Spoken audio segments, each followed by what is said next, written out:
북한의 미사일 발사와 김정남 암살 사건으로 한반도 정세의 불확실성이 커지고 있습니다. 그런 가운데 여야 정치권, 이 같은 안보 이슈가 대선 전국에 어떤 영향을 미칠지 예의주시하고 있습니다.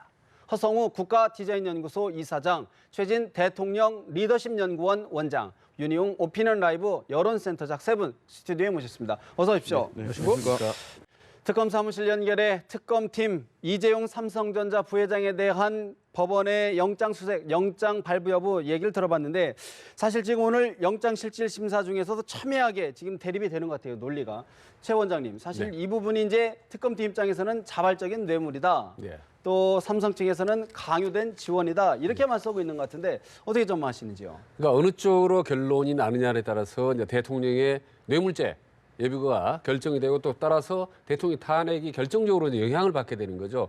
이 부분을 놓고 지금 특검하고 어디입니까? 완전히 지금 양측이 삼성 측하고 삼성 측하고 아주 전면전으로 지금 마지막 최고의 승부를 겨루고 있는데 저는 이제 결론적으로 말씀드리면 굳이 시수출에 표현하자면 기각 대 발부 비율을 7대 3 정도로 봅니다. 기각이 7이고 발부를 3으로 보신다는 말씀이신가요? 발부될 가능성이 사실 낮습니다. 왜냐하면 지금 이미 한번 기각을 했던 거를 법원이 다시 번복을 할 가능성이 쉽지 않다고 보고, 그리고 여전히 뇌물의 당사자인 대통령은 아직 대면 조사를 하지 않은 상태입니다. 그렇기 때문에 전반적으로 낮다고 보고, 다만 이제 3주 동안의 특검이 이제 총력을 경주했고 또 이화여대 최경희 전 총장 같은 경우도 재청구로 해서 이제 재발부를 해서 구속을 했던 전례가 있기 때문에 그런 부분에 이제 좀 기대해 볼 수 있다고 봅니다. 그러나 여전히 가능성은 쉽지 않다.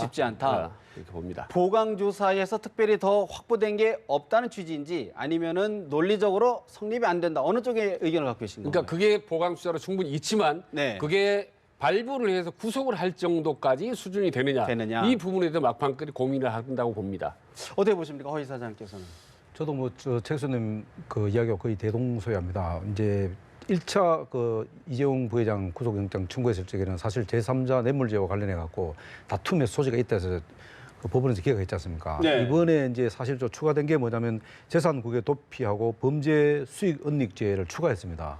그 하는 과정에서 이 삼성 합병과 순환 출자 해소 과정에서 이 청와대 소위 말하는 청와대에서 압박이 좀 있었지 않나. 그로 인해서 좀 특혜를 받았지 않냐 이렇게 했는데 그 특혜로 인해서 그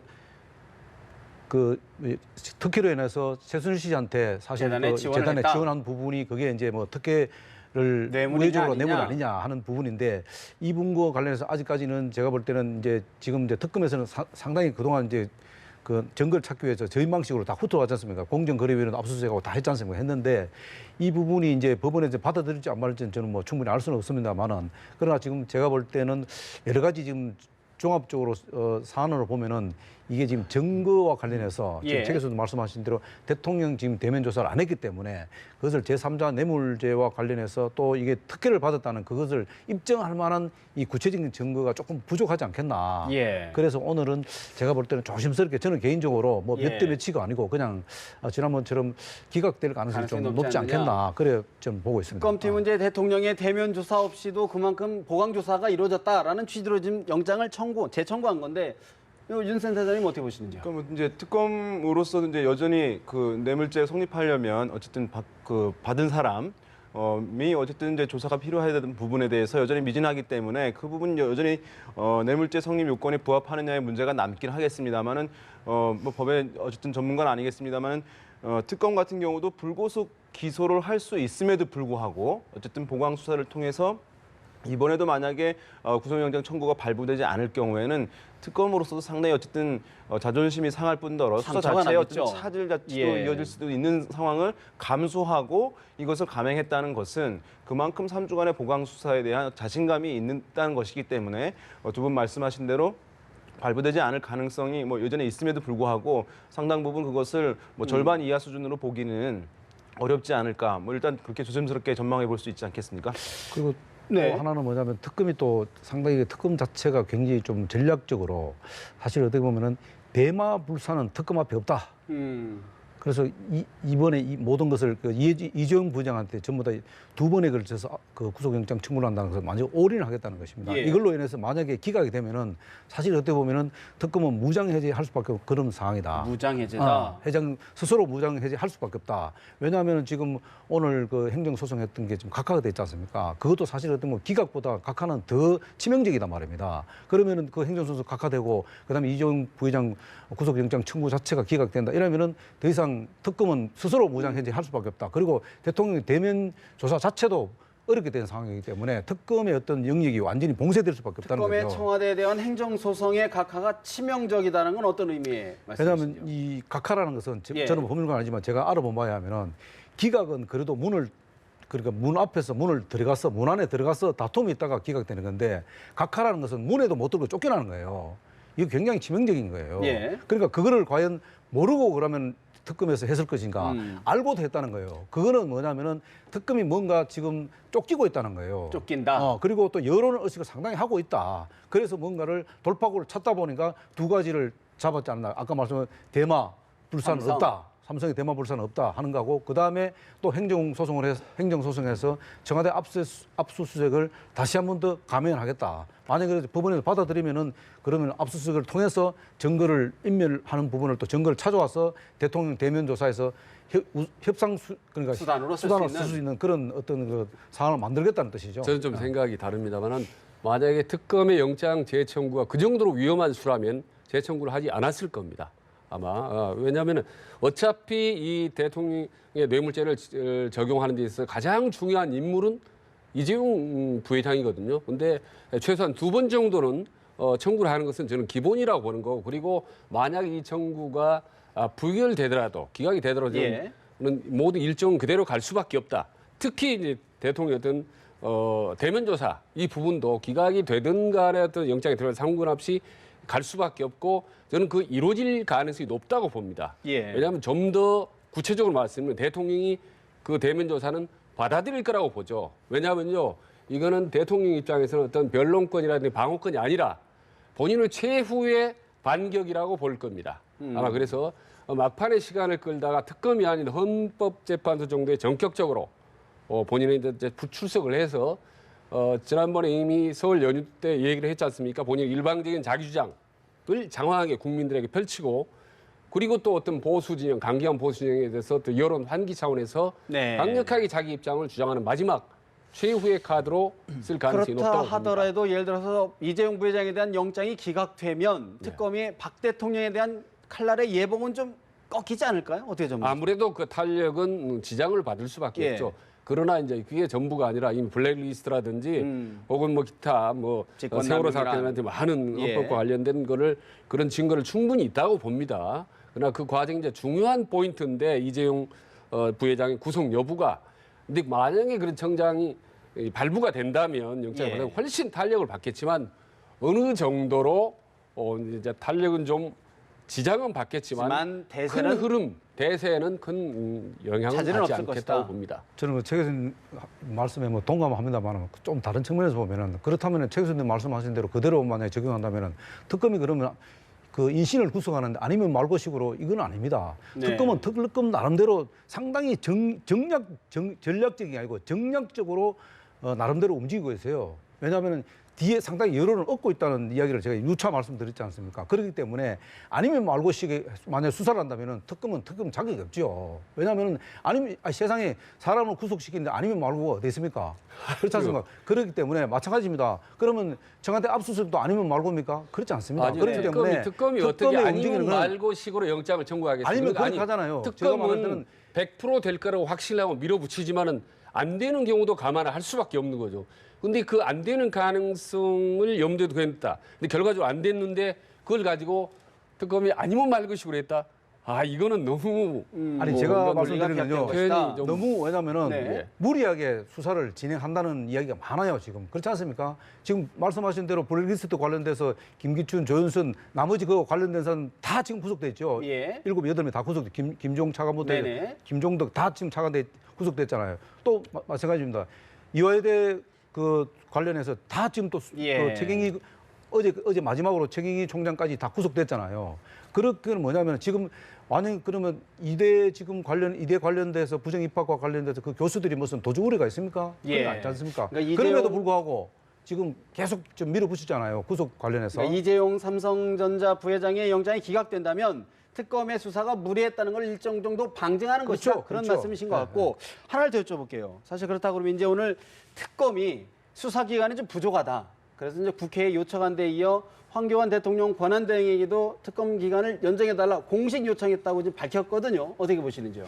그건 제가 볼 때는 좀 조금은 제가 볼 때는 잘못됐다. 무리다? 왜냐하면 예 그렇습니다. 만약에 이재용 부회장이나 그 다음에 행정소송이 자체가 만약 그 법원에서 받아들였다고 생각한다면은 과연 이런 지금 특검의 그 기한 연장을 하겠냐? 제가 볼 때는 이게 지금 자칫하고 이 행정소송도 사실 기각이나 아니면은 그 각하가 될 것을 생각을 좀 염두에 두실 가능성이 높다. 또 지금 이재용 부회장의 구속영장 2차 청구도 사실 나름대로는 이게 지금 100% 장담을 못 한다는 거죠. 그렇지 않습니까? 못 하니까 구속영장 청구를 죄송합니다. 그 특검 네. 수사 연장을 하려고 지금 이야기했지 않습니까? 예. 그래서 1차적으로 어쨌든 황교안 권한대행이 일단 반대 의견을 표시했지 않습니까? 네. 그렇기 때문에 앞으로 이런 여러 가지 사항들이 특검에 불리하게 돌아가면 또 기한 연장과 관련해서 그것이 또 야당에다가 또 협조 요청을 할 가능성이 높다. 그렇게 될 경우는 이게 자칫하면은 이 정치권으로 이 상황이 번지게 되면은 이게 또 배가 또 산으로 갈 가능성이 높다. 이렇기 때문에 제가 볼 때는 특검 그동안 나름대로 다 했기 때문에 이번 임기 기간 동안 황교안 권한대행이 예. 일단 연장 신청을 부정 안 한다면은 그대로 받아들여야 된다. 이것을 갖고 다시 야당 쪽에 협조 요청하는 것은 바람직하지 않다. 그래 봅니다. 그러니까 아까 조금 전에 허성우 이사장님처럼 아니면 말고식이다라고 말씀하신 분들의 공통적인 특징이 대통령에 대한 대면 조사도 무리하다, 저건 정략적이다 이렇게 얘기하고 그다음에 청와대에 대한 압수수색도 저건 무리다, 저거는 그 정략적이다 이렇게 얘기를 하거든요. 모든 게 정략적으로 보는 겁니다. 근데 지금 보면은 특검이 사실 30일 연장하는 것도 왜 연장이 된 겁니까? 사실 기한이 이미 충분하거든요. 그럼에도 불구하고 연장을 요구한 게 뭡니까? 전부 아시다시피 언론에 충분히 노출이 됐지만은 전부 시간 끌기 했습니다. 청와대 쪽이라. 어느 거 하나 제대로 협조한 게 없습니다. 그거는 보수적인 분들도 전부 인정을 해요. 증인들이 제대로 나간 적이 있습니까? 지금 문고리 3인방이라고는 두 사람, 핵심적인 사람인데 안봉근, 이재만. 지금 나온 적이 있습니까? 한 번도 나오질 않았어요. 나머지 증인들도 대부분이 비협조적이고 대통령이 마찬가지입니다. 네. 날짜까지 9일 아니면 10일 약속을 했다가 또 트집을 잡아서 안 해버린 거거든.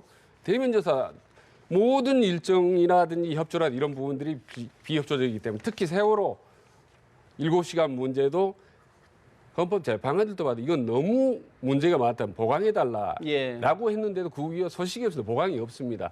이런 식으로 처음부터 끝까지 비협조적이다 보니까 예. 불가피하게 시간이 연장이 되는 거고 또 하나 아까 대면조사 청와대 그 압수수색은 최소한의 기본적으로 반드시 거쳐야 될 관문입니다. 그거를 만약에 안 하고 대충 저기서 거부할 것 같기 때문에 특검이 신청을 하지 않고 밀어붙이지 않는다? 이거는 국민들이 볼 때는 직무유기입니다. 그렇다 그러면 대통령 대면 조사가 이루어질 가능성이 좀 낮다 이렇게 보시는 판단이신 건가요? 어떻게 보시는 건가요? 아니죠. 그러니까 할 의향은 전혀 없으나 네. 마지막에 본인이 최후의 반격 카드로? 카드로 본인들이 활용하기 위해서 여론전을 위해서 자기들이 활용하기 위해서 마지막에 할 거라고 보는 거죠. 그거는. 그럼에도 불구하고 일단은 그런 지연 때문에 수사기한 연장은 좀 필요한 것 아니냐? 그렇죠. 그리고 대면 조사를 하더라도 예. 그 지금까지 철저하게 지금 시간을 끌고 있고 그 실제로 하더라도 별로 큰 소득은 없으리라고 보는 거죠. 왜냐하면 일방적으로 대통령이 주장만 할 게 뻔하기 때문에.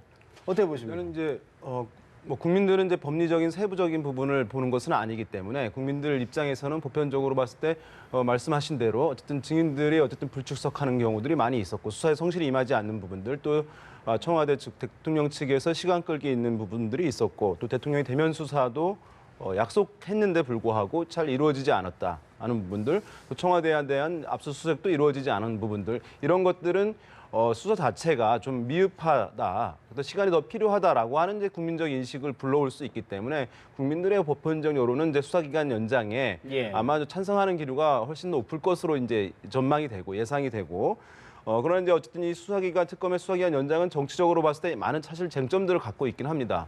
왜냐하면 야권에서는 굉장히 이것을 연장하는 것을 원하는 것처럼 비춰지긴 합니다만은 그렇지 않은 기류도 존재합니다. 왜냐하면 특검이 이제 연장이 되었을 때 만약에 이제 가정입니다만은 이제 3월에 이제 탄핵 심판이 인용이 되었을 때 그렇게 되면 특검에서 지금 현재의 특검이 대통령의 인신구속하는 모습도 볼 수 있는 외부로 알려질 수 있는 것이거든요. 그렇게 되면 어쨌든 보수 성향층에 있어서는 대통령이 직에서 내려오는데 불구하고 그것을 넘어서 어쨌든 구속까지 되는 모습들이 보여지는 것을 어쨌든 여론의 어떤 흐름을 변화시킬 수도 있다고 하는 이제 우려가 야권 일각에 있는 것이고 또 여권에서는 대통령에게 어쨌든 이거 이제 연장해 가서 구속까지 하는 것이 옳지 못하다. 라고 하는 기류가 존재하는 한편 또 한편에서는 대통령이 그런 모습이 나오게 되면 보수층이 다시금 지지 기반이 복원될 수 있는 기회를 제공받게 된다라는 측면에서 그것을 또 일정 부분 바라는 기류도 정치적으로는 존재하는 것이거든요. 그런 면에서 이것이 단순히 연장이냐 연장하지 말아야 되냐 떠나가지고 상당히 복합적인 차원의 쟁점들을 안고 있는 사안이다 이렇게 봐야 될 것 같습니다. 대선 문제하고도 이제 직결되어 있다. 예. 어떻게 보십니까? 제가 다른 한 말로만 최 교수님 대해서 좀 한말 아까 최 교수님께서 자꾸 이제 청와대가 특검에 비협조적이다. 그리고 자꾸 여론을 자꾸 몰아가려고 한다. 이 두 가지를 자꾸 얘기하시는데요. 그것에 대해서 특검은 자꾸 정략적으로 이렇게 생각한다. 모든 사람이 그렇게 한다. 그거에 대해서 저는 조금 이의가 있는 게요. 예. 특검은 청와대와 관련돼서 항상 제가 어제도 말씀드렸지만 이 채널이 열려 있습니다. 특검이 그 대화를 하자고 요구를 하면은 청와대 대변인 측에서는 반드시 응합니다. 여기 보면은 무조건 묵묵부답으로 일관하지는 않거든요. 예. 다만 이 협상 과정에서 특검은 유리한 방향을 끌고 가려고 하는 거고요. 청와대 대변인 측은 청와대 대변인 쪽으로 유리한 방향을 끌고 가려고 하는 거예요. 그런 과정에서 이게 지금 뭐가 지금 약간 삐끗삐끗해서 그런 거지. 청와대가 일방적으로 비협조적으로 한 건 아니잖아요. 예. 오히려 특검이 비협조적으로 만들었는지도 우리가 또 생각해 봐야 되는 거예요. 또 하나는 뭐냐면은 자꾸 여론을 조작하기 위해서 그렇게 청와대 측에서 자꾸 여론을 조장해서 나는 청와대 편도 아닙니다만은 객관적으로 보면은 특검 나름대로 청와대 쪽을 계속 압박한과 대화를 계속 하려고 지속적으로 하려고 하는 모습을 과연 보였나는 부분에 객관적으로 보면 그렇지는 않다는 거예요. 오히려 특검은 상황을 만들어 놓고 이것을 토끼몰이 하듯이 모든 수사를 몰고 가려고 하는 그런 게 많다. 그래서 이재용 부회장 2차 구속영장 청구도 그런 차원에서 하지 않았나. 그래 그 끼어를 맞춰 가다 보니까 그 블록이 하나가 빠져버린 거예요. 빠지니까 전체가 지금 흔들어지는 거예요. 대통령도 방어권을 충분히 거예요. 보장을 해야 된다. 당연하죠. 그런 취지고요. 제가 총론적으로 간단하게 대답드릴게요. 지금 대통령의 탄핵 여부가 대한민국 운명을 좌우하지 않습니까? 그건 그거에 대해서 너무 너무나 아무도 중요한 없죠. 문제이기 네. 때문에 이를테면 대통령의 대면 조사나 혹은 청와대 압수수색이라든지 혹은 특검의 기관이라든지 충분히 제대로 하자는 겁니다. 그리고 시종일관 지금 비협조적이면서도 주장하는 게 뭐냐면 떳떳하다는 건 잘못이 없다는 거 아니겠습니까? 청와대나 대통령이 그렇게 없다면 다 열어라, 국민 앞에 공개하라. 청와대 문도 열고 네. 본인도 떳떳하게 대면 조사하라고. 왜 대면 조사를 한 번만 합니까? 두 번, 세면 특검이든 헌재든 나가서 본인은 무고함을 주장해야죠. 근데 그걸 모든 거를 문을 닫아 놓다면 자꾸 국민들의 의혹은 알겠습니다. 쌓이만 갈 수가 사실 없다. 청와대 입장에서는 이제 대면 조사에 응한다는 원칙에는 변함이 없다라는 입장을 강조하고 있는 점도 봐야 될 것 같고 사실 이제 김정은 피살 사건 이른바 조기 대선 정군과 맞물리면서 새로운 화두로 떠오르고 있는데 여야의 입장이 사뭇 다른 것 같습니다. 먼저 정우택 새누리당 원내대표 이야기부터 먼저 들어봅니다.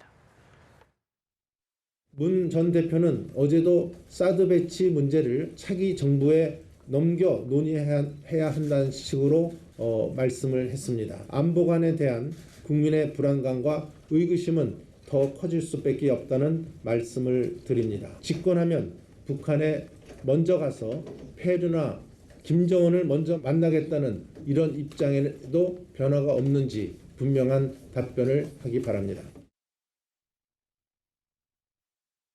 사실 사드 한 기만으로는 우리 인구의 대부분이 집중되어 있는 수도권을 방어할 수도 없고 정작 대한민국 국민 전체를 보호하기 위해서는 사드 3기 정도가 필요하기 때문에 대한민국을 완벽하게 방어할 수 있는 사드 배치에 관해서 국민적인 공론화와 결정이 있어야 될 걸로 봅니다.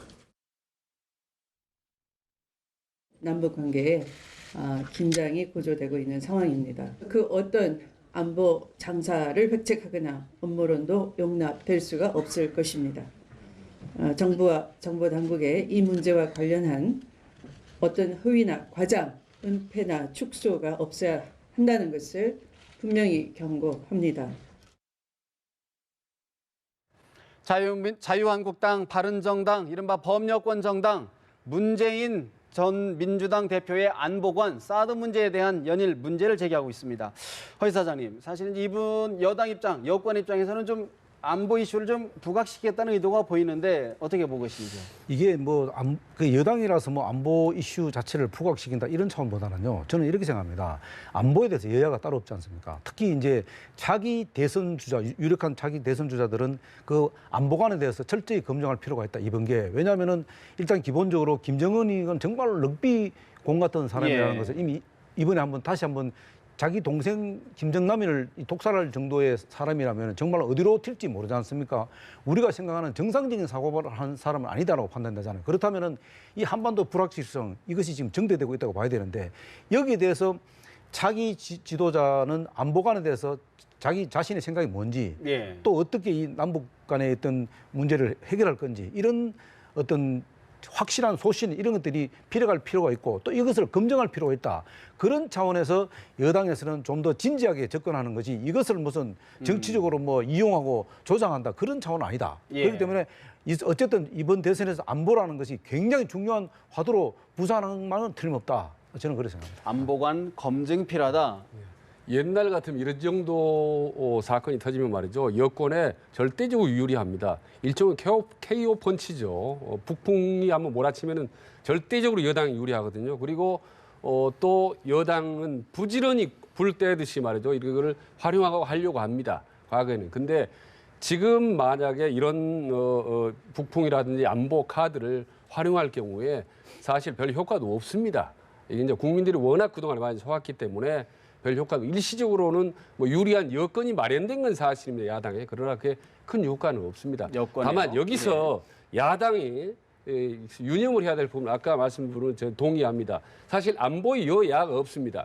그래서 안보적으로 지금 사실 상당히 위험한 상황이 온 건 사실인데 이걸 다른 걸로 민생으로 덮는다라든지 말이죠. 이렇게 피해 가려고 하면 안 됩니다. 오히려 야당은 이 기회에 분명하게 뚜렷한 안보관을 보여주는 것. 이게 말이죠. 오히려 이런 안보 국면을 유리하게 할 수 있는 거거든요. 그래서 지금야말로 정말 흔한 말, 아까 말씀하셨다시피 안보에는 정말 여야가 없다는 것을 야당이 먼저 오히려 한 발 더 나가서 확실하게 보여주는 것이 이 오히려 대선 국면에도 유리할 수 있다라고. 사실 봅니다. 이제 일각에서는요. 남경필 경기지사 같은 분은 안보 증세로 자주국방은 물론 핵무장도 준비해야 된다 이런 이야기까지 하는데 윤 소장님 어떻게 보시면 이게 지지 여론 좀 결집이 될까요? 예, 다소 도움이 됐겠죠. 말씀하신 대로 이제 이것이 한국에서 어떤 선거를 앞두고 이제 안보 이슈들이 이제 많이 빈번하게 반복이 되었기 때문에 우리나라 국민들의 이 안보 이슈에 대한 민감도가 사실은 이제 과거에 비해서는 많이 둔화되어 있다고 볼 수가 있고 이번 이제 김정남 피살 같은 경우는 국내에서 일어난 이제 테러가 아니기 때문에 외국에서 일어난 것이기 때문에 그리고 이제 국내의 어쨌든 내국인을 대상으로 한 또 테러가 아니기 때문에 또 어떤 면에서 그것이 이제 좀 제한적인 측면도 있다고 볼 수가 있을 것 같아요. 어쨌든 그럼에도 불구하고 어쨌든 허 이사님 말씀하신 대로 이 북한 정권의 이 불안정성, 불확실성 이것들을 굉장히 부각시킨 것이기 때문에 안보 이슈에 민감한 보수 성향층들 지금 이제 상당히 위축되어 있는 것이고 정치적 의사 표출도 제약되어 있는 것이고 또 조사에서도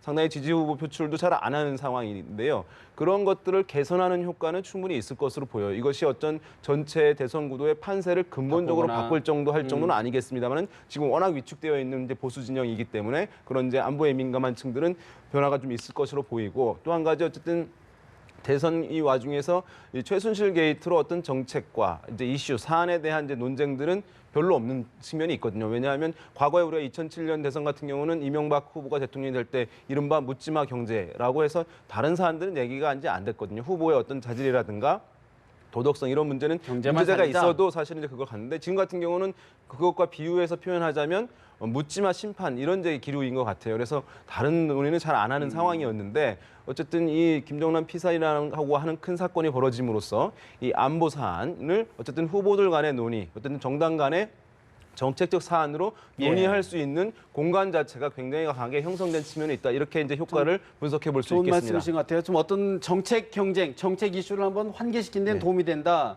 근데 최 수장님 이런 부분이 있는 것 같아요. 사실 이제 사드 부분, 이 사드 부분이 지금 계속 정치권 대선 주자들 간에 지금 이슈가 되고 있어요. 계속 입장을 밝히는데 못 믿겠다. 이런 것들은 어떻게 봐야 될까요? 지금 사드 문제라고 논쟁이 일어난 건 지금 어제 오늘 일이 아니지 않습니까? 그리고 이거는 전문가들 사이에서 나눠진다. 근데 진보 대보에서 확실히 입장이 갈라지지 않습니까? 근데 이 부분은 사실 불필요하게 계속적으로 반복적으로 하면 답이 나오지 않습니다. 이미 보수는 이건 뭐 배치해야 찬성, 된다. 뭐 진보는 반대, 이게 결론이 나와 있기 때문에 이 부분 가지고 괜히 지리한 공방전을 할 필요는 없다고 보고, 다만 국방과 외교와 우리나라의 안보를 위해서 진지하게 여는 여대로 야는 야대로 한 발씩 물러나서 예. 앞으로 좀 시간을 갖고 차분하게 논의할 필요가 있다. 그리고 이제 아까 핵무장 이런 얘기 나오는데 안보 문제는요, 발빠른 대응을 하면 안 되는 겁니다. 이거는 100년 대계고 너무나 중요한 문제이기 때문에 이게 사건이 터졌다고 해서 말이죠, 바로 이렇게 저렇게 하자라고 당론이 바뀌거나 예. 개인적으로 막 독특한 이런 의론이 나올 경우에는 오히려 국민들이 혼란. 불안감을 가질 수가, 혼란을 가질 수가 있거든요. 그렇다고 그러면 이제 국민의당에서요. 잠시만요. 국민의당에서 지금 이제 사드 배치 당론 재검토 문제를 가지고 약간 엇박자가 있는 것 같아요. 지도부. 그 부분은 어떻게 봐야 될까요? 그러니까 그게 어느 쪽으로 기울든 간에 예. 순식간에 당론이 바뀐다라는 거는요, 그건 바람직하지 않습니다.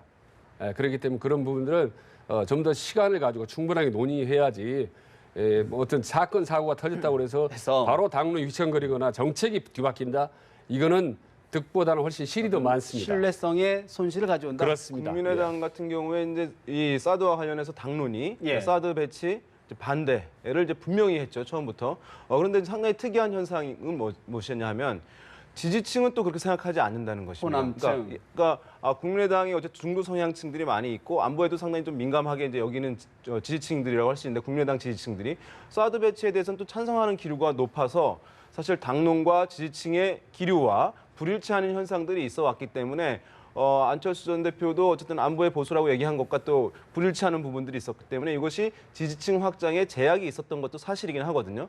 그런 면에서 이제 지지층을 지금 대선 국면에서 좀 예. 확장하기 위해서 이 당론을 변경할 수 있는 어떤 여지를 만든 거죠. 소재를 사실 발견한 측면에서 기회를 이제 마련한 것이라고도 할 수 있는데, 반면 이제 그렇게 되다 보니까 집토끼라고 할 수 있는 호남, 이제 야권 성향이 상당히 강한 호남 같은 경우에는 박지원 대표 같은 경우도 분명히 이제 이거 당론 변경에 대해서 반대한다는 입장을 표명했듯이 국민의 정부의 햇볕 정책을 계승하고 그것에 예. 대한 이제 기류에 우호적인 기류가 많은 호남에 있는 유권자들 같은 경우는 또 이것에 대해서 반대할 수밖에 없기 때문에, 그런 면에서 상당히 지금 국민의당으로서는 좋은 기회를 얻기도 했습니다만은 또 집토끼가 이제 불안해지는 그런 이제 딜레마적 상황에 다시 한번 봉착했다, 이렇게 봐야 될 것 같습니다. 어떻게 보십니까, 허성원 기자님? 이 사드 문제를 갖고 이게 뭐 진보냐 보수냐 이렇게 자꾸 그 논쟁을 하는 것은 좀 무모하다고 봅니다. 지금 왜냐하면 왜 지금 그러면 사드 문제가 이 시점에 중요하냐면요, 자기 지도자의 안보관에 대해서 우리가 지금 그 국민들이 관심을 갖는 겁니다. 그 자기 지도자의 안보관에 대해서 왜 우리가 중요하냐면은 지금 아까도 쭉 얘기했습니다만 이 김정은 정권과의 대화 문제, 그다음 북한 핵 문제, 그다음 한반도를 중심으로 한 이 4강 외교 문제, 그다음에 트럼프 정부의 강경 노선, 이런 것들이 복합적으로 이렇게 되어 있기 때문에 이 자기 지도자의 안보관이 매우 중요하다는 겁니다. 거기에 따라서 우리나라 국군이 바뀔 수도 있다는 거예요. 예. 그래서 이 사드 문제는 미국과 한국 간의 어떤 국가 간의 합의 상황이기 때문에 이것을 그 처리할 거냐 말 거냐 하는 부분이지, 이것을 다시 재고하라 마라 이렇게 얘기한다면은 이것은 국가 간에 대해서 특히 안보관에 대해서 뭔가 좀 국민들이 볼 때는 불안하다는 거예요. 예. 거기에 대해서 명확하게 해달라는 겁니다. 알겠습니다.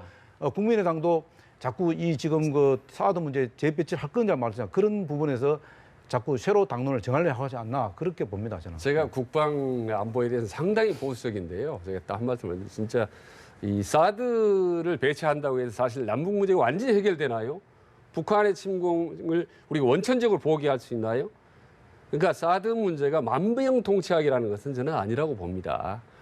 그래서 그 전제하에 다만 저는 이제 상당히 긍정적인 입장에 불구하고 사드가 만병통치약은 아니다. 다만 야는 혹은 진보 세력은 일방적으로 반대만 하지 말고 이런 부분에 대해서 상당히 긍정적이고도 전향적으로 진지하게 논의할 필요가 있다. 라는 알겠습니다. 부분은 제가 전적으로 동의합니다. 시각차는 있지만 안보는 튼튼히 하자는 입장에는 차이가 없을 것 같습니다. 오늘 리얼미터 발표 여론조사를 보니까요, 문재인 전 대표가 30% 지지율을 여전히 1위를 유지했습니다. 안희정 충남지사 19.3%, 황교안 권한대행 16.5%로 여전히 상승세를 이어가고 있는데, 유 소장님, 자 이제 안희정 충남지사 같은 경우에는 어제 하루 조사에서는 20%를 넘었다, 이런 결과인데, 그럼 어떻게 보고 계시는지요? 어쨌든 뭐 이것이 반기문 전 총장이 사라지게 되면서 퇴장하게 되면서 이제 부유하고 있던 떠다니고 있던 지지층들을 이제 흡수를 이제 안희정 지사가 가장 많이 이제 흡수를 했기 때문에 중도층과 어쨌든 충청표가 그걸로 이제 뭐 뭉뚱그려서 갔다고 표현을 할까요? 이제 그래서 이 효과가 많이 나타난 것이라고 할 수 있는데 지금 예. 보면은 더 상승세가 이어지고 있단 말이죠. 지금까지 보면은 안희정 지사가 이렇게 올랐음에도 불구하고 한 가지 드는 의문은 왜 문재인 전 대표의 그럼 지지율은 떨어지지 않았느냐라고 크게 하는 떨어지지 않느냐. 예, 1위를 안정적으로 유지하고 있는 것이거든요. 그것은 문재인 전 대표의 지지층과 안희정 지사가 최근에 흡수한 중도와 충청표가 문재인 전 대표의 지지층과는 전혀 관계가 다르다. 없기 때문에 이제 그런 것인데요. 만약에 지금의 상승세가 안희정 지사가 계속 이어질 경우, 저는 앞으로 약간 이제 더디게 나타날 가능성은 있다고 보여요. 왜냐하면 다른 주자가 보유하고 있는 지지층을 이제는 뺏어와야 되는 문제가 발생하는 것이거든요. 지금 보면은 예. 나가고 있는 컴퓨터 그래프 화면에 보면 대전 충청권에서도 여전히 문재인 전 대표가 소폭 앞서는 것으로요. 격차가 사실 많이 줄은 거죠. 그럼에도 예, 예. 불구하고. 그런데 이제부터는 다른 주자가 가지고 있는 것을 뺏어와야 되기 때문에 그 상승 속도는 이전보다는 좀 더디게 나타날 가능성이 있는데 그런데 만약에 상승세가 이어진다면 그 효과는 훨씬 더 클 수가 있어요. 왜냐하면 안희정 지사가 더 올라갔을 경우에 문 전 대표 등 다른 주자의 지지율이 떨어지는 효과, 이제 맞물린 층을 놓고 싸워야 되는 것이거든요. 그래서 주목해야 할 부분이 이제 호남이라고 할 수 있습니다. 각 주자들이 지분을 좀 가지고 있지 않겠습니까? 지금도 예. 호남 쪽 유권자 표심을 보면 문재인 전 대표, 안철수 전 대표는 그렇죠. 소폭이라도 하락을 했습니다. 네. 문재인 전 대표가 7%나 지금 그렇습니다. 포인트나 좀 떨어졌는데 안희정 충남지사는 상승을 했고요. 추가적인 호남에서의 안 지사에 대한 이제 수용, 흡수 이렇게 있을 경우에는 다른 두 주자 또는 이제 이재명 성남시장도 이제 호남에서 지지가 있는데요. 그런 부분이 영향을 받게 되면서 전체 구도의 변화 가능성을 더 높이는 요인으로 작용할 수 있다. 이렇게 일단은 분석해 볼 수 있겠습니다.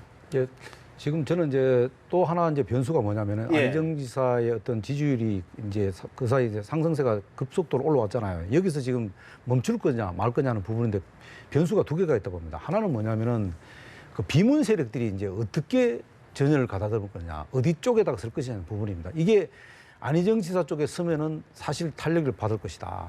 또 하나는 뭐냐면은 그 김종인 전 대표가 누구를 선택할 것이냐. 만약에 네.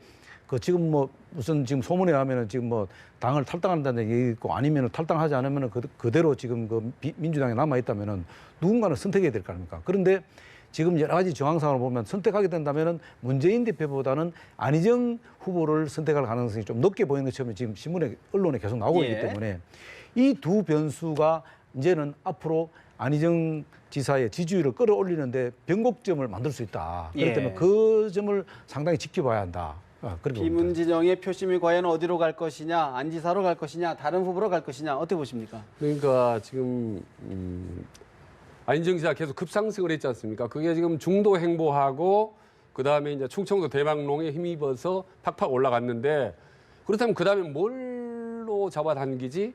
근데 아까 말씀하신 호남 딱 그 전적으로 동의합니다. 근데 호남인 제가 이제 호남 지역은 좀 제가 유심히 들여다봤던 지역인데 20대, 30대, 40대는 거의 지금 문재인 전 대표는 지지가 견고합니다. 나머지 50% 이상 그 고연령층이 지금 비어있는 상태는 이제 나눠 먹는 거죠. 사실 예. 지금 안철수가 지금 아니죠. 근데 한 단계 더 나가서 그러면 안희정을 어떻게 호남의 50대 이상의 장년층을 가져올까라는 부분이 아직 저는 확실치 모르겠습니다. 않다. 지금 보이지는 않고 그리고 이제 하나 덧붙인다면 이제 황교안 저 총리 같은 경우도 지금 보수 그룹들이 똘똘 뭉쳐서 지금 올라갔고 계속 올라가고 있지 않습니까? 그 이상 더 가져올 게 뭐가 있을까라는 부분이 지금 아직도 모르겠습니다. 탄핵 잘. 결과가 나오면은 다룬 살은 황교안 권한대행에 대한 지지가 또 바뀔 수 있다 이런 관측도 있는 거 아닐까요? 오히려 저는 이제 수습되는데요. 네. 그게 어떻게 보면 황교안 지지도의 어떤 양면성입니다. 그대로 기대감이 좀 막상 탄핵이 될 경우에 탄핵 여부가 결정될 경우는 그 모든 키는 오히려 박근혜 대통령한테 가는 겁니다. 박근혜 대통령이 아바타나 다름없기 때문에 박근혜 대통령이 황교안 총리에 대한 권한대행에게. 어떤 제스처를 보이냐, 어떤 사인 메시지를 보느냐에 따라서 그 대안으로 확 뜰 수도 있고 아니면 어느 순간 소리 없이 사라질 수도 있다고 보는 겁니다. 일단은 황교안 대행의 어쨌든 앞으로의 지지율 추인, 지금 보수의 유력 주자가 없기 때문에 예. 대안으로 인식되고 있기 때문에 10%대는 뭐 어떤 이제 탄핵이 인용되든 기각되든 유지될 것으로 보이는데 뭐 두 가지 이제 측면이 있기 때문에 사실은 거기서 어떤 큰 상승이라든가 이런 부분도 제약될 수밖에 없는데 제가 봤을 때 이제 좀 주목해야 할 인물도 있다고 봅니다. 보수 진영에서. 그것은 바로 이제 2심에서 무죄를 선고받은 홍준표 경남지사인데요. 물론 이제 진입을 출마 선언할 가능성이 높다고 여겨지고 출마하더라도 전체의 어떤 당선권에 든다거나 전체의 구도를 바꾼다고 보기는 어렵겠습니다만은 지금 보수 진영에서 어떤 보수의 메시지를 굉장히 탁월한 언어 구사 능력으로 전달할 수 있는 인물 자체가 사실 없거든요. 그런 상황에서 탁월한 메시지 구사 능력이 있는 홍준표 지사가 대선 링에 올라설 경우에 일정 부분 이제 언론의 주목을 받고 대선 구도에 상당히 뜨겁게 좀 달아오르게 하는 요인으로 작용하면서 보수의 아이콘이라고 하는 이미지도 있기 때문에 지금 갈 곳을 잘 찾지 못하고 있는 보수 강경층에서는 일정 부분 홍준표 지사에 대한 관심이 형성될 가능성은 상당히 있다. 이렇게 보고 그것이 주목되는 요인 중에 하나고 다른 어쨌든 보수 진영 내의 구도 변화 이런 데도 영향을 줄 수 있기 때문에 살펴볼 필요가 있다고 생각합니다. 지금 제가 볼 때 국민의당을 좀 유심히 살펴봐야 된다. 왜냐하면 국민의당은 지금 손학규 지금 의장이 왔음에도 불구하고 아직까지 지금 당내 경선 지금 룰을 못 정하고 있잖아요.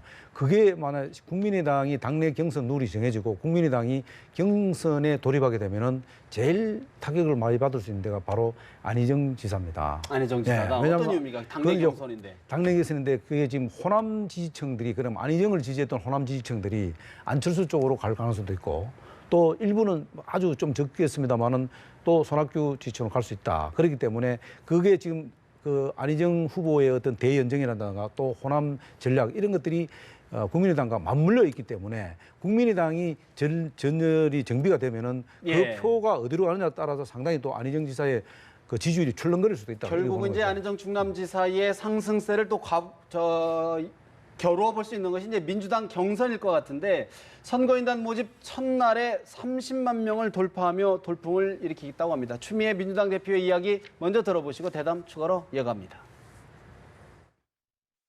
어제부터 선거인단 모집이 시작되었습니다. 첫날부터 열기가 너무 뜨거웠습니다. 어느 특정인의 대세라기보다는 정권교체를 염원하는 국민들께서 바로 민주당을 통해서 이루겠다 하는 일치된 마음을 가지고 계시다는 것을 볼 수가 있었습니다.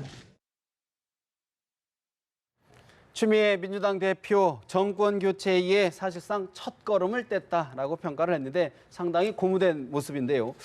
최 소장님, 사실 이 부분이 이제 아무래도 정선단 규모가 뭐 200만 명 이상으로 커지면 이른바 역선택이 있을 수 있다 이런 얘기가 나와요. 어떻게 보십니까? 뭐 그런 가능성이 충분히 있지만 그게 큰 대세에 큰 영향을 주지는 않다고 봅니다. 과학이 보면 그게 이제 정치 공학적인 분석인데 저는 지금 더불어민주당 같은 경우는 지금 예선이 본선이다라는 분위기가 강합니다. 그래서 내부에서 후보만 되면 대통령은 다른 당상이다. 문재인 대표 지지도가 워낙 견고할 뿐만 아니라 당의 지지도는 거의 뭐 압도적으로 높지 않습니까? 45%까지 예, 그렇기 때문에 그런 기대감이 높고 또 아시다시피 호남을 중심으로 해서 정권 교체에 대한 의지가 너무 강합니다. 엄청나게 강하고 지금 호남 같은 경우 보면 뭐 지방의원이라든지 뭐 지역위원장들이 총출동해서 말이죠. 그런 선거인단 모집 이런 열기가 엄청나게 강합니다. 그래서 아마 호남을 중심으로 해서 경기도나 서울도에 선거인단 모집이 확 바람이 분 것 같아요. 그래서 그 대세로 이제 푹 불을 타고 있는데 모르겠습니다. 이게 지금 호남에서 실제로 이 대세론과 당원이 그야말로 고스란히 확 문재인 전 대표에게 쏠릴 경우에 이거는 지금 대세론과 달리 완전히 이 2단계 완전히 그런 안착 단계로 가거든요. 근데 아직 그 단계는 지금 아닙니다. 호남의 단계에서는. 그렇기 때문에 이 선거인단의 모집이 이 숫자, 이 많은 프로테지가 과연 고스란히 문재인 대표로 갈지 아닐지 충남지사로 다른 쪽으로 향할지 고개를 돌릴지 이거는 지금 한번 우리가 좀 더 지켜볼 필요가 있다고 봅니다. 그러니까 민주당 경선이 이제 뭐 만약에 탄핵이 인용될 경우에 또 일주일을 추가적으로 또 모집을 하기 때문에 상당히 이제 커질 가능성이 이제 있어 보입니다. 그러면서 이제 스크린 절차, 선거인단에 참여하게 되면서 이제 이 사람이 정치적 성향을 판단하지 않기 때문에 없기 때문에 스크린 절차가 없기 때문에 물론 개인 이제 공인 인증서로 인증을 받아야 되긴 합니다만은 그래서 이제 정치적 성향이 다른 쪽에서도 많이 들어와서 이른바 이제 그 역선택이라는 것이 약체 후보를 선택함으로써 본전에 이제 유리하고자 하는 것이 이제 원래 역선택인데요. 그래서 그것이 있지 않겠냐라고 하는 이제 일각의 주장이 있습니다. 그래서 이제 그것이 이제 있을 수 있는 상황입니다. 그렇지만 말씀하신 대로 뭐 200만 이상 또 그 이상 올라가게 될 경우는 이제 대세에 결정적인 이제 영향을 주기는 힘들다고 보겠고요. 다만 이제 이런 측면이 있을 수 있겠죠. 어떠한 이제 세력에 왜냐면 본선에서의 어떤 유리한 구도를 위해서 조직적이고 어떤 전략적 참여가 이제 있을 수도 있다고 할 경우에는 그것이 근데 만약에 2위 후보, 약체 후보인 안희정 지사를 더 지지하는 쪽으로 나타나겠느냐라기보다는 오히려 이런 생각을 해볼 수 있어요. 본선에서 문재인 전 대표가 민주당의 후보가 되어야 이른바 제3지대 논의라든가 또는 국민의당과 바른정당 등의 어떤 연대라든가 또는 민주당과의 대립 구도를 형성하는 데 보다 수월하기 때문에 오히려 이제 조직적이고 전략적 어떤 참여가 있다면은 오히려 그 가능성도 있을 수 있는 것이거든요. 뭐 박사모 SNS에서 뭐 참여를 해라 뭐 이런 그 지시 동료 문자가 SNS로 돌았다는 거 아닙니까? 어떻게 보십니까? 그거는 지금 제가 볼 때는 조금 이제 뭐 박사모 측의 입장이고요. 왜냐하면은 우리가 보수층 하면 되게 60대 이상을 주로 보지 않습니까? 사실 이번에 민주당의 사실 선거인단 등록은 방식이 3가지인데 거의 다 어렵습니다. 60대 이상이 하기로. 왜냐하면 인터넷을 하든 아니면 콜센터를 통하든 아니면 또 더 어려운 건 시도당에 직접 가야 되는데 시도당에 직접 가는 거는 더더욱 보수층에서는 금방 색깔이 드러납니다. 그러나 콜센터라든가 인터넷 접수 같은 경우는 본인 인증서를 받아야 하기 때문에 절차가 일정 부분 까다롭지 않지만 있습니다. 그런 과정을 겪으려면 적극적인 지지층 아니고는 상당히 접근하기 어렵다는 거죠. 그래서 제가 볼 때는 그러나 어쨌든 하루 만에 30명이 들어왔다는 것은 굉장히 일단 흥행에는 민주당이 일정 부분 성공한 부분이 있다. 다만 이제 이게 과열이 되면은 자칫하면은 동원을 해야 된다는 거예요. 각 진영마다 동원하면은 또 금권 선거가 또 나타날 수밖에 없다. 이런 부분들도 우리가 사실 이번 민주당 이 선거인단 등록 과정에서 경선 과정에서 지켜봐야 할 부분이다. 그래서 사실 민주당에서 사실 추구하는 정말로 깨끗한 이 선거가 이루어질 수 있는지 아니면 또 어떻게 보면 캠프 측에서 또 막 전략적으로 이 동원한다든가 이렇게 했을 경우에는 또 이 잘못하면 금권 선거로 전락할 가능성이 있기 때문에 그런 부분들도 상당히 염려가 된다 이렇게 보는 거죠. 오늘 이재명 성남시장에 대한 관훈 토론회에서 만약 결선 투표가 된다면 누구를 선택할 것이냐 했더니 그거는 엄마가 좋으냐 아빠가 좋으느냐 이걸 물어보는 질문이다라고 피해갔다고 하는데 최 소장님 볼 때는 이재명 성남시장을 지지했던 표심 한 10% 안팎이 지금 나오고 있는데 어디로 향할까요? 아빠를 선택할 것 같습니다. 아빠다. 예, 아빠다. 그래서 아빠 같은 존재가 저는 문재인 전 대표라고 보는 거죠. 왜냐하면 지금 안희정과 이재명은 사실은 서로 상충하는 존재입니다. 어떤 젊고 개혁적이고 지자체 장이고 하는 공통분모가 많기 때문에 서로 상호 보완제 역할을 하기에는 오히려 반대의 입장이거든요. 그래서 이를테면 문재인 대표로 해야 본인이 서로 간에 상호 보완적인 역할을 할 수가 있는 거죠. 말하자면 고구마 사이다가 훨씬 더 시너지 효과가 나듯이 앞으로 미래를 볼 때도 훨씬 더 유리하다. 그래서 아마 문재인 전 대표를 선택할 가능성이 높다. 그리고 이미 또 이 정책관에서 많이 충돌을 했습니다. 두 사람이.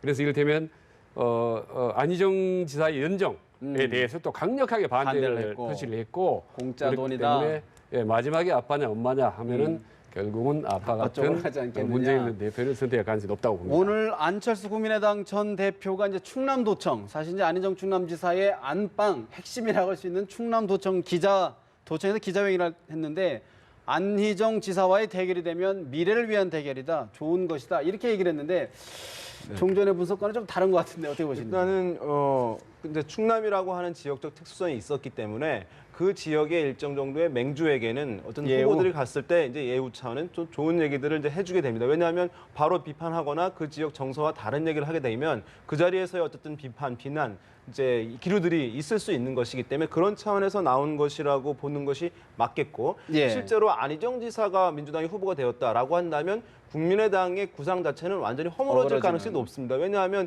중도 확장 전략을 펴서 그것이 상당히 소구력을 보이고 있는 상황에서 중도 대연합으로 하려고 해서 그것을 민주당 후보와 대결하려고 하는 국민의당 전략 자체는 상당히 그 안에서 내부에서의 유출이 있을 수밖에 없는 것이거든요. 그런 면에서 봤을 때 이 발언은 안희정 지사와 안철수 전 대표의 대결이 되면 좋겠다라고 안 전 대표가 얘기를 한 것은 본심은 아닐 가능성이 높다고 봅니다. 오히려 이제 아까 얘기한 대로 구도 성립상 문재인 전 대표 되는 것이 안철수 전 대표나 국민의당 측에서는 이제 구도 형성상 보다 유리하고 또 보수층이 보다 이제 흡수할 수 있는 것이니 보수층을 그런 면에서 이것은 약간 마음과 다른 것을 얘기한 것이라고 보는 것이 맞을 것 같습니다.